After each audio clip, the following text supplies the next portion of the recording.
কুয়েতের সাথে চট্টগ্রামে সরাসরি বিমানের ফ্লাইট চালু না থাকায় চরম ভোগান্তিতে পড়তে হচ্ছে চট্টগ্রামের অর্ধ লক্ষ কুয়েত প্রবাসীর। দীর্ঘদিন ধরে এই অঞ্চলের প্রবাসীরা এই দাবি জানিয়ে আসলেও চালু হয়নি ফ্লাইট।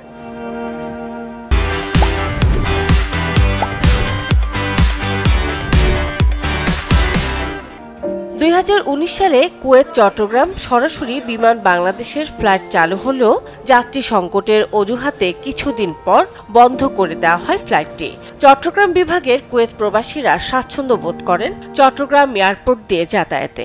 তাদের প্রত্যাশা রেমিটেন্সে গুরুত্বপূর্ণ ভূমিকা রাখায় তাদের জন্য সরাসরি ফ্লাইট চালু হবে শিগগিরই। দীর্ঘদিন যাবৎ চট্টগ্রামের সাথে কুয়েতের সরাসরি কোনো ফ্লাইট না থাকার কারণে আমরা অনেক বেশি ভুক্তভোগী, অনেক বেশি কষ্ট পাচ্ছি। আমরা দেশে যেতে আমাদের অনেক বেশি কষ্ট পেতে হয়। আমাদেরকে হয় দুবাই এয়ারপোর্টের মধ্যে আমাদের অনেকক্ষণ বসে থাকতে হয়, বা বাংলাদেশে গিয়ে ঢাকার মধ্যে আমাদের এখানে বাংলাদেশে যাওয়ার পরে ঢাকায় আমাদের 8 থেকে 10 ঘন্টা বসে থাকতে হয়। তারপরে অনেক ধরনের ভোগান্তি তো আছেই।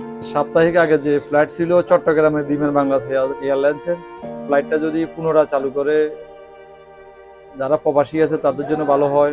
এক সপ্তাহের জন্য যে ঈদে যেতে চাইছিলাম, কিন্তু 2-4-5 দিনের জন্য আমরা যাব, সেটাও আমরা পারতেছি না এখন, শুধু এই যে চট্টগ্রাম সরাসরি ফ্লাইটটা না থাকার জন্য। প্রবাসীদের কল্যাণে চট্টগ্রামের এই ফ্লাইটগুলা কুয়েত থেকে চালু করা হয়। আগে জাজিরা সহ বিভিন্ন কিনা ফ্লাইটগুলো ছিল, সেগুলো বন্ধ হওয়ার কারণে আমরা প্রবাসীরা খুব ভোগান্তিতে আছি।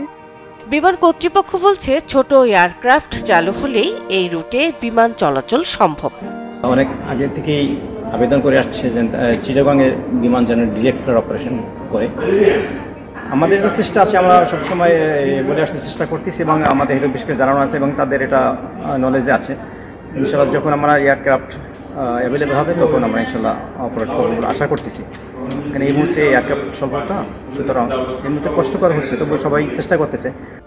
2022 সালের শুরুতে কুয়েতের মালিকানাধীন জাজিরা এয়ারওয়েজ সপ্তাহে 3টি ফ্লাইট চালু করে। তবে চলতি বছরের শুরুতে এয়ারক্রাফট সংকটের কারণে সেটিও বন্ধ হয়ে যায়।